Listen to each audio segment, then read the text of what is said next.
Welcome to Paperweights, the podcast where two self-proclaimed gym rats and shooting enthusiasts delve into the world of literature with a sprinkle of humor.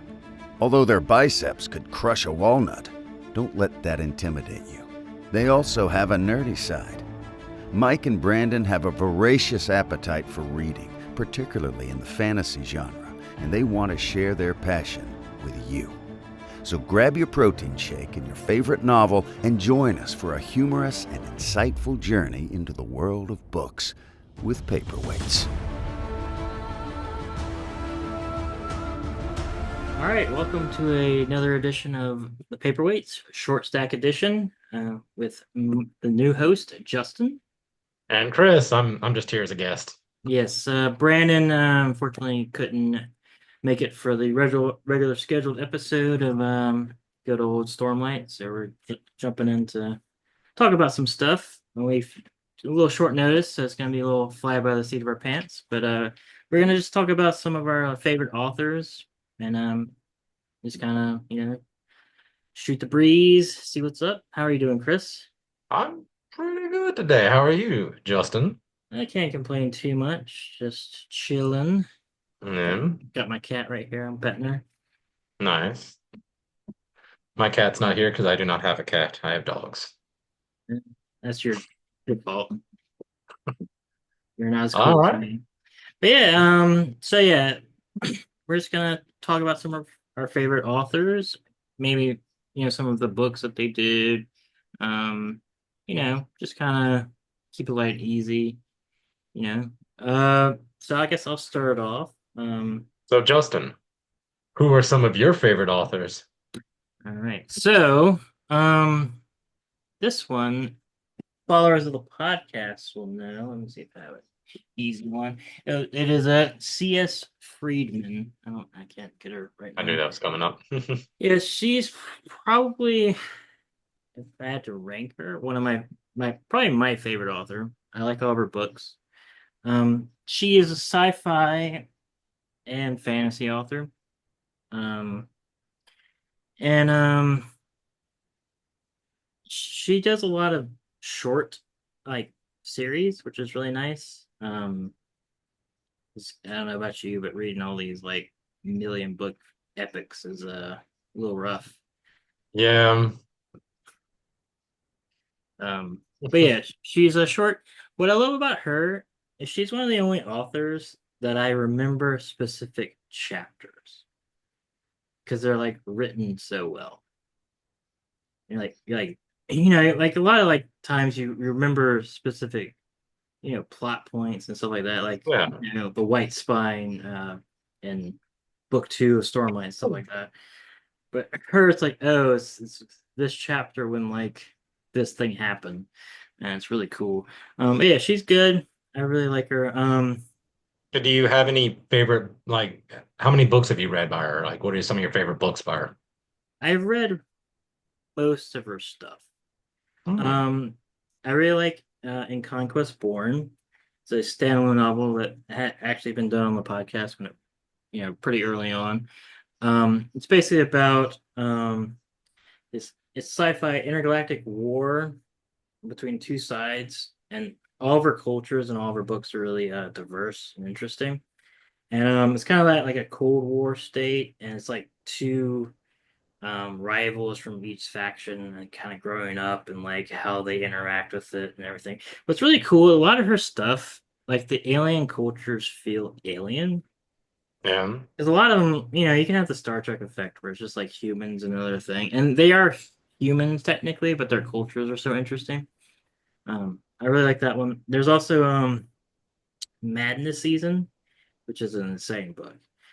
So it's like basically these hive mind alien bugs have taken over Earth, and and the main character is this like teacher, but he's also, and it sounds like it shouldn't work. He's also a vampire,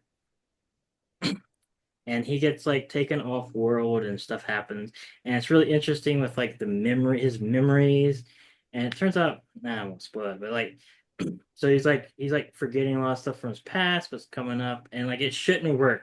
But it's like this weird mishmash of all these different genres into this like grand old thing. It's really cool. So I will ask because I know you, Justin. Yeah. Now, is this truly good, or is it just good even though it's like it's something you enjoy, even though it's kind of No, it's true. it's truly good? I think she's an exceptional author. I will say her books are hard. Like Okay. unlike Sanderson or something like that, her books require you to like think and actually read them and stuff. And like I've stopped a lot of the books a couple of times and had to pick them back up because they're Mm. very weird. But her writing's really good. Her characters are good, but they're not the point of the novels. It's more like the world and like all the different cool stuff. Like her probably her easiest if you wanted to get into her is called it's the Cold Fire trilogy. It basically is Roshar, which is interesting. It's basically humans it's kind of sci-fi fantasy. Humans were on a colony ship and they colonize this planet, and they have this like I forget what the name is, but it's basically the magic. It's like the magic of the world, kind of like the Spren, but not really. Or Yeah. basically it works on thoughts. Like if you so like demons appear because people are afraid of the dark, so like they create monsters from these. It's very much kind of like Roshar, which is really interesting. Um, and anyway, it has one of the coolest characters that I've ever read about called the Hunter. Um, he is a he's he's like this priest that wanted to do something. He wanted time to see if his experiment worked. So he made a deal with some nefarious things, and it's really good. There's three of them. But anyway, Oh. enough about her. She's really good. Highly recommend to any of the listeners. Um, she has a lot of one-off novels. So if you don't want any tomes, they're big, but they're not like thousands of pages. Probably like Hey, 500. like 800, something like Yeah, that. something like that. All right. So pretty easy to get to. How about you, Chris?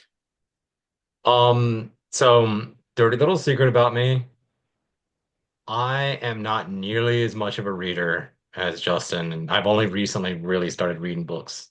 Hey, gotta start somewhere. Um, that being said, I've also went and read like, the standard stuff, the standard fantasy novels you read, and a lot of Sanderson. I've read a lot of Sanderson in the last year.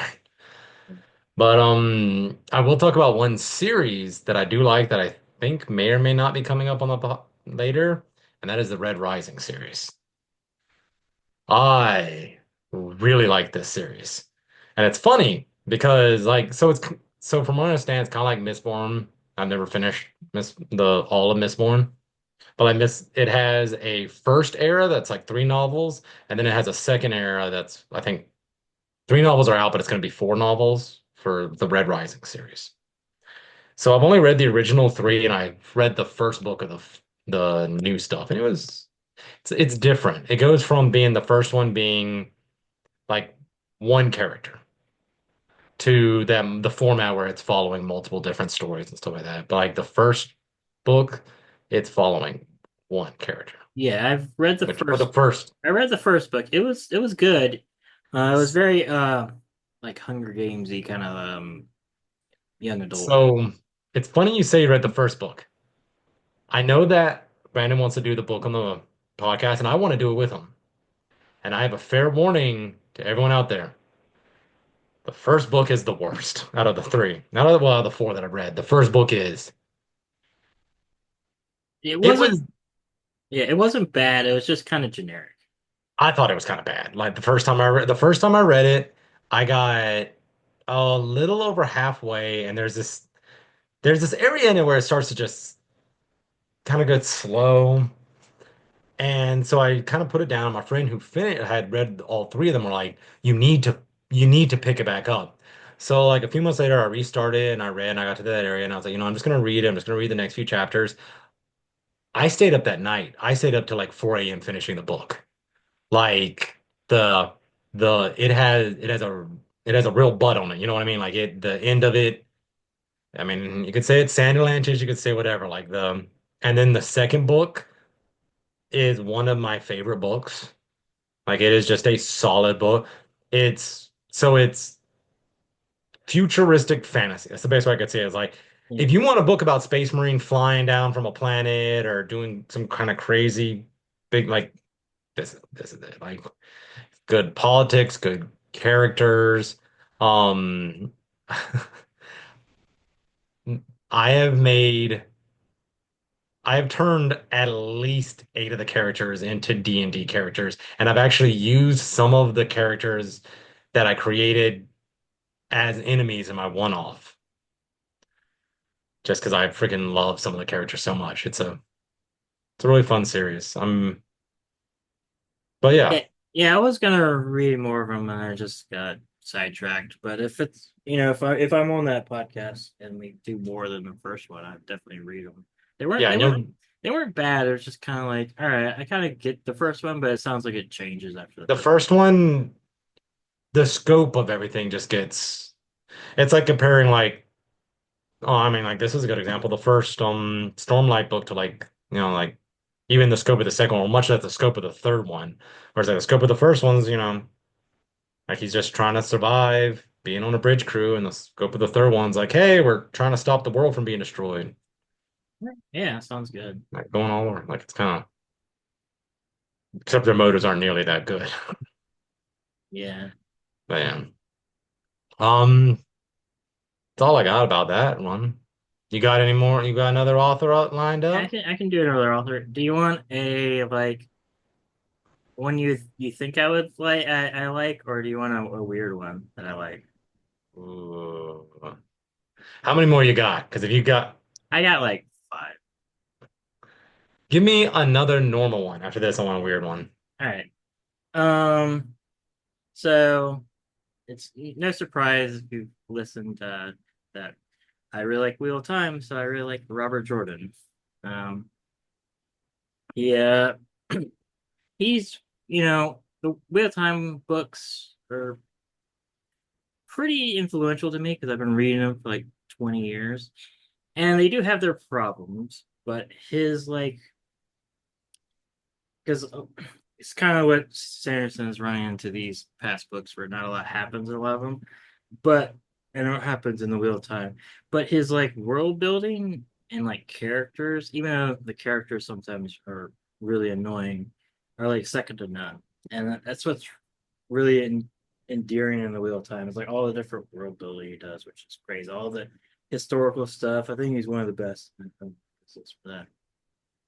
Yeah. All right, give me a weird one now. That was two. That was two on the nose. Yeah. All right. All right. It's I I want something that I'm not supposed to look up at work. Weird. In fact, okay, it's not that bad. no. It's not erotica, but I have to say it. I really like Sarah J. Maas. I'm not She familiar with this. okay. She's the Throne of Glass series, the Akatar, Court of Thorn and Roses lady. She is like Did fantasy semi-romantic slow. did you get Tony to read one of these? I don't know, maybe. Because I remember Tony telling me about we have a friend Tony who, reads a decent amount, and he read something lately that fits all of these criteria, and the name sounds very familiar. So it's slop. It's fantasy slop. Like There's nothing wrong with that. Throne of Glass, the first book is real bad. Like kind of like you were saying with Red Rising. And Yeah. it's like the fantasy trope of like, this it's this lady who is a master assassin and she gets like she's imprisoned in like the mines and she gets rescued by the prince because there's like a tournament of assassins and he's like sponsoring her to like do it and they end up falling in love but then he's like not right for her and there's like all sorts of political bullshit and it's slop at like the highest order of magnitude. Well, nice. They're all fun. I will say like the last book in the series is really good. Like it's really good, but slow. Like if you want something to kind of turn your brain off and just kind of read some good old there's like hot Fey warriors and shit. It's basically Vampire Diaries, a novel, but fantasy thing. It's real fun. It's real bad, but it's really good. She's kind of falling off the map because her new stuff is real bad. But that series is really good. So yeah. That is impressive. Yeah. So you reminded me of something. I have a 5-year-old daughter, and she really enjoys reading, and I'm trying to push that. Like she's pretty good at it for her age, like all that. But I so she's reading her first chapter books lately. Well, and I'm mostly reading them to her. She reads some of it, but yeah, at bedtime. But we had this new book that she got that's pure fantasy. It's Dragon Princess. It is a fantasy book. And man, like it's funny going from reading like in my spare time I really like reading I've been rereading the Mistborn series. Like when I'm doing chores, I listen to the Lord of the Rings audiobook. I love all that like just good classic fantasy. Like I've watched, or I've listened or I've read the first few Will times. But anyway, funny going from those to this because it's like in the first book, it's like, I'm backstage, and it's like each chapter is like 10 pages. Very, it's just like I'm backstage. Hey, I'm walking backstage. It looks different. Oh my God, I'm in a forest, and I'm a dragon. Oh my God, these little, oh, I hear noises in the bush. These creatures pop out. They tell me to go see the tree queen. I go see the tree queen. She's like, there's evil in the forest. You got to go destroy it. And this is like the first two chapters. I'm like, man, this it's kind of weird going from like Stormlight Archives where it's like I just read 150 pages and the story kind of moved to like I just read 20 pages and man, like it's been a whirlwind. Like Yeah. Yeah, I will say it's funny. they're just fun. If you want like fun fantasy, it's fun. I'm Just s- quick I'm pick up, s- I'm read. so surprised it's not a show because it would make so much money. Oh, when Netflix finds out about it, it'll be a show. I mean, she's like one of the most popular authors on the planet. Hmm, fair. Right, she really is. But yeah, that's one of my weird ones. You got something for me, Chris? Trying to think of some weird ones I got. Like back in the day, I used to be really about them. I had to look them up because I just like I read Ender's Game and all those books, like all the sequels and everything from it. That's Orson Scott Card. I like those series, but I mean, I haven't read those in like a decade and a half. I Trying to got think about any I got one that we collectively like, but which we've never read. which is Eiichiro Oda, the creator of One Piece, the manga, which is the anime that we've watched a bunch. I do enjoy that anime. It's very good. Up until Dressrosa. Oh, up until the time skip. Yeah. I didn't Uh, enjoy it much afterwards. yeah, there's some good stuff by time skip. But anyway, I like him. He's very good. One Piece is a great show. It's and novel or manga. There's a reason why it's popular throughout the world. Um, Yeah, it's a solid show. I mean, that's a to me, I know it as a show, not a manga, but yeah. Since the show is basically the manga, it still kind of counts, right? yeah, I can, I'll count that. Just because they're close. You read with your ears. Audiobooks, it's basically the same thing, right? Yeah. I wonder what would take. Oh, reading the manga would probably take a lot longer than watching the show. I actually don't think so. You think? Because you could just like look at all the fights really fast, right? That is true. The fights would last a And lot. and there's no filler. And there's so much filler in One Piece. I actually wanted to start doing it, but I just haven't gotten the Shonen Jump app where Oh, just you can like pay like you know, $5 a month and you have access to all their shit. And I think you that's can not only bad. read a certain amount of pages per day or something, but If you're only following one manga, it probably is not that bad. yeah, Yeah. because buying all of it would be $1 million, but it would be cool. Well. That'd be a thing like there would have to be like four of us that are all really wanting to read it, and we just go in and make a rotation, you know? Yeah. But yeah. All right. Trying to think. I mean, you got another author up your sleeve?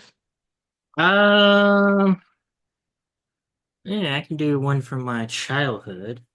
Ooh. Um, so I, as a child, read his name as Brian Jacques, but apparently it's Brian Jakes. He's the author of Redwall, um, which is, if you don't know about it, it's a very popular kind of children's slash young adult series about little forest mice and stuff, like all these sorts of creatures. Like the main characters, amount well, depending on the book, because the timelines converge. It's actually kind of like Zelda-y sometimes. But anyway, it's woodland creatures, and they like battle against evil like foxes and weasels and stuff like that. And it's very fantasy. It's very good. It's very bloody. Um, in a weird kid way, he kind of like skirts the line because like people die. It gets crazy. Anyway, I love those books as a kid. And just and like he wrote them originally for the blind kids.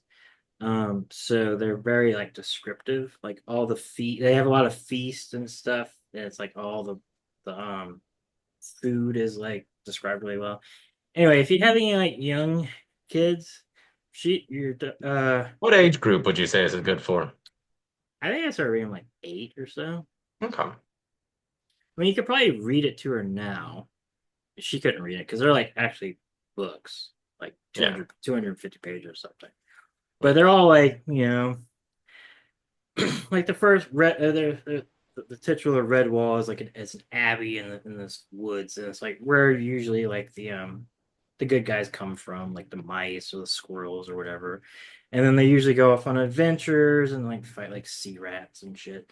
Um, so like it's I don't know, like the first one, Redwall, is basically the abbey's getting besieged by an army of rats, and you have like a magical mountain called Salamandastron where the Badger Lords live. They go like it's cool. They go reforge the sword of Martin the Warrior. But yeah, it's all good stuff. I would highly recommend it. I wish there was a good adaptation of them because there's like 25 books or something. So Yeah. that's another one I'm surprised hasn't been done since they've done everything. Yeah. Yeah, that's surprising because I mean, kids shows make money. I mean, I know now that I it's in probably the in a little too violent because it's in the era of like when kids could see death. You know what I mean? Like like Bambi's mom dying and stuff like that. Because like people die. It's not like gruesome or anything, but like people die and like you get sad. So like it's very much like 8-year-olds can do. I don't know. I don't know what kids can do now. I read it when I was young. by seven, Hmm? recommended for seven or older. Yeah, yeah, and like it's even has some like made up languages in it with the moles and stuff to it. So it's a little advanced, but I think if you're you know good enough at it, you're like a decent reader, you can get through it because I did. Okay.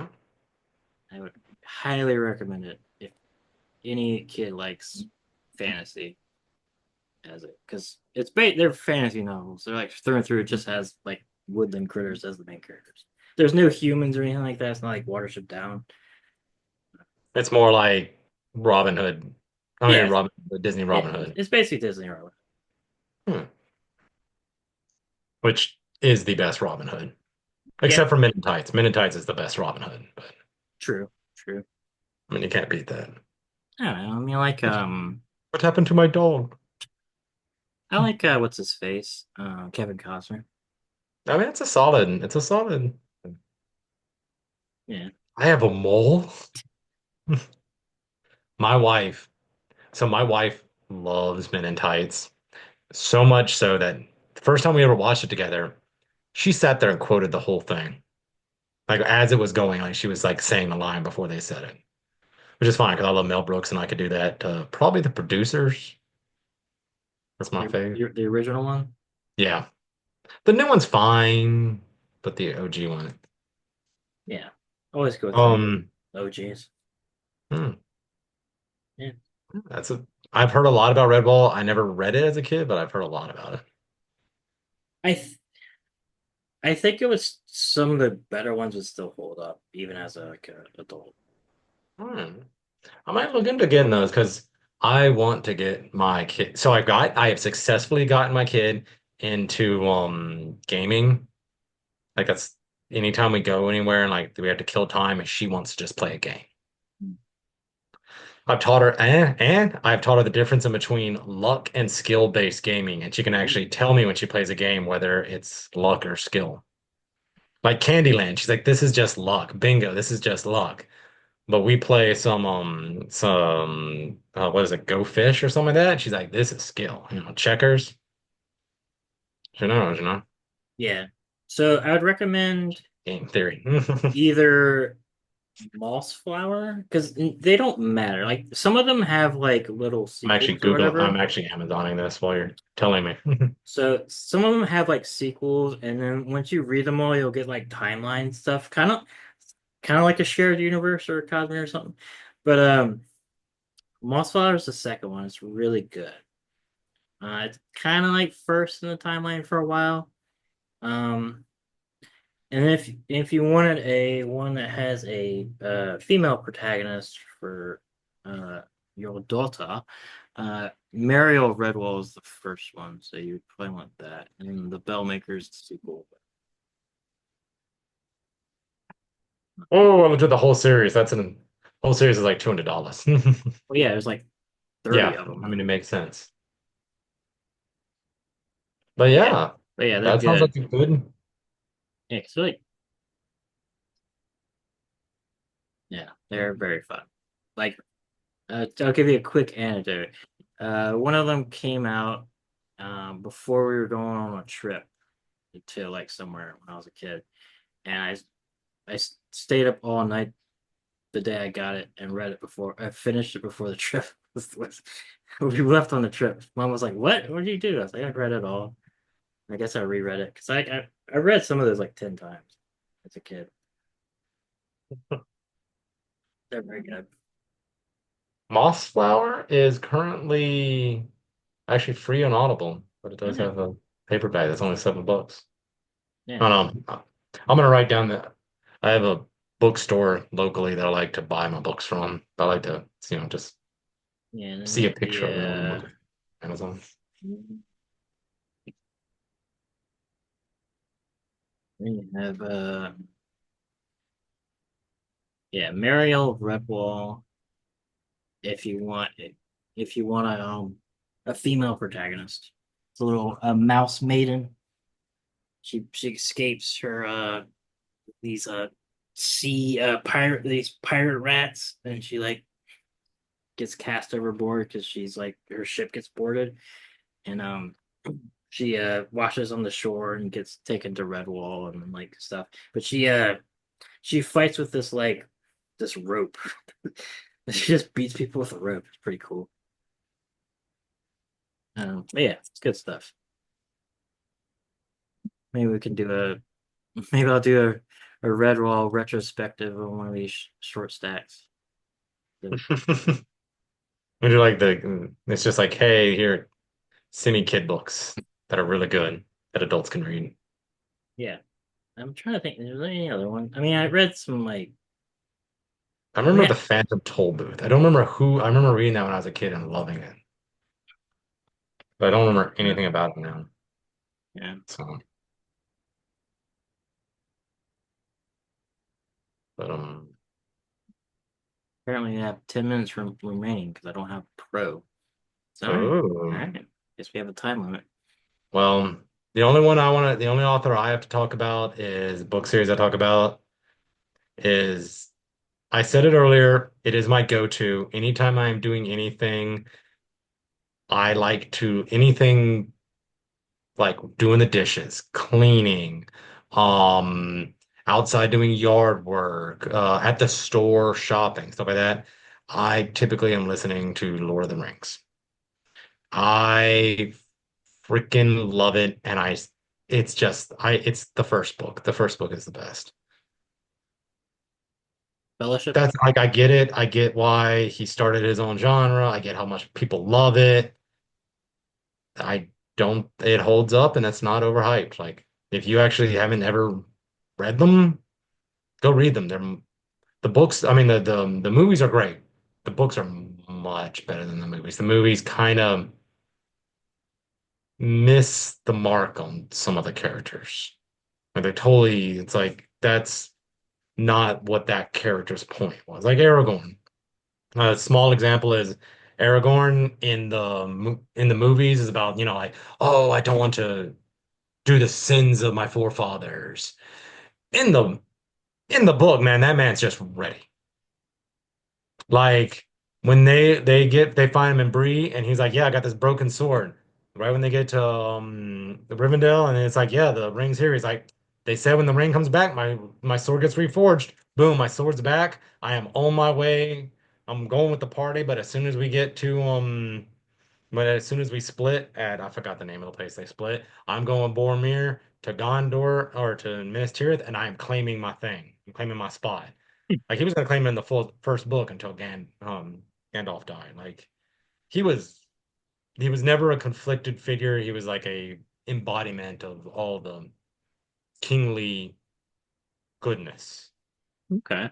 Like he was never arrogant. He was never that. He was just like he is the king. He's not, I am the king. It's just you see him and you're like, holy shit, that's the king. He Yeah. never says it. He never has to say it. You know what I mean? Like people just can tell. Yeah. But like I don't know, like little things like that, like they kind of messed up Theoden's character, but like it's still the movies are great, but the books are just not only that, you mentioned something earlier where you were like, you had your author that you remember certain chapters. The only thing I have like that is there is the chapter that is the Council of Elrond. I can't count how many times where I'm like, oh, I have to do this thing I don't want to do. Let me just go to that chapter and just listen to them talk, sit around a table, talk about lore for like an hour and a half. And I'm just going to listen. Lore that I've already heard like 30 Yeah. times. But it's just, That's cool. I don't know. I should give him another try. I tried when the movies were coming out and I couldn't get into it.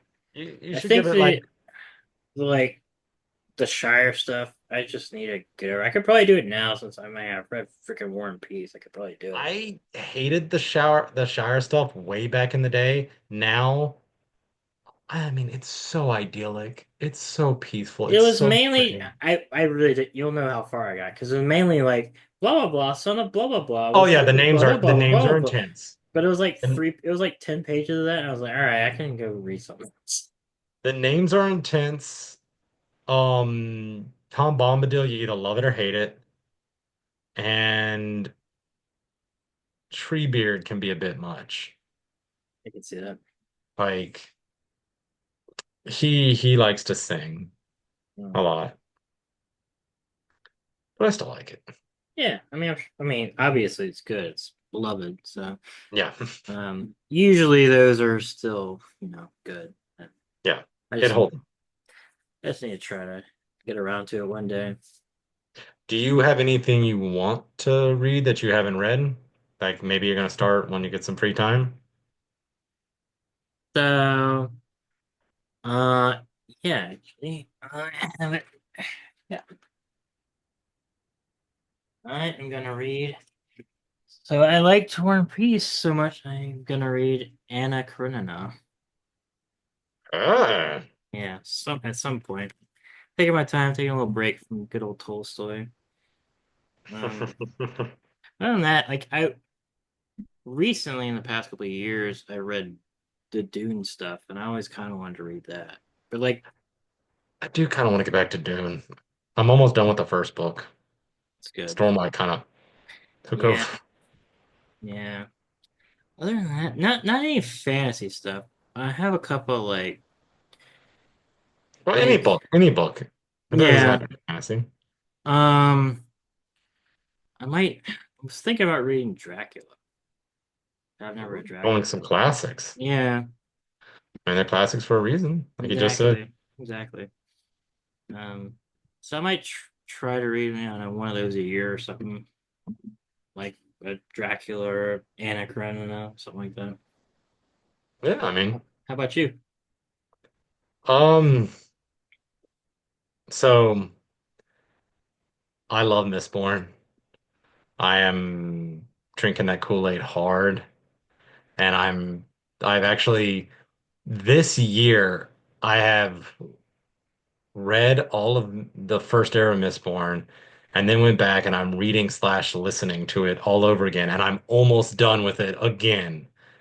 I got like I think like a couple hundred pages left. Like I'm in the climax of the end of it again while I'm reading the Mistborn's Secret History. That is like a read along. Like you get to so many parts in the Mistborn first scene, you then read these chapters. And I feel like I should give Era 2 a shot. Since I'm so into it right now, I feel like this is probably the time to get into Era 2. You can see that. Either that or I don't know. I don't really want to. I know there are those prequel books and some other books, but I'm just like, I don't know. I'm just Yeah, I never read Era 2 because it was kind of like I got what I wanted from Mistborn. yeah, it's so good self-contained. That's the thing. It's like the Secret History. I'm enjoying reading the Secret History, and if you enjoy Cosmere stuff, or like just enjoy an expanded universe view behind the veil, like look behind the curtain, it's some cool stuff, and I'm enjoying it. And like, don't get me wrong, like I'm gonna finish it. And I'm liking it. It is such a good standalone series, also though. Like you don't need it. It's there and it's nice to have it. And actually that's what makes me want to do Era 2 is the fact that I know more behind the curtain stuff. And I've heard that a lot of it feeds right into Era 2. So like I would have a better understanding going into Era 2. So yeah, So yeah, and then the fact that Stormlight's now kind of becoming the Avengers ish. basically, yeah, I feel like I should, and I enjoy it. I mean, yeah. so I've heard it's good. I just give me, haven't gotten around to it. yeah. So Justin, you got anything else before we run out of time? No, I think that was a podcast. I think we did good. Okay. Yeah, A little short one. a little short stack for everybody. Kind of getting a little bit more of our taste if Hmm. you're interested, because we like stuff other than Stormlight. It's true, we do. Yeah, Like I read other Brandon Sanderson, thank you. I read other Brandon Sanderson, and because I read Skyward, which Nora might like that when she's a little older, because they're like really easy books. I'm trying to think. I don't remember if there's anything that bad, but he made them like young adult, which can be like 10 or whatever. Um, They're pretty fun. It's basically a girl on her spaceship, and they're fun. Yeah. Anyway, spaceship. we'll be back next week with day 5. Brandon will hopefully be back. He should be. And yeah, we're gonna talk more Sanderson. Yep, yep. Bye. Bye.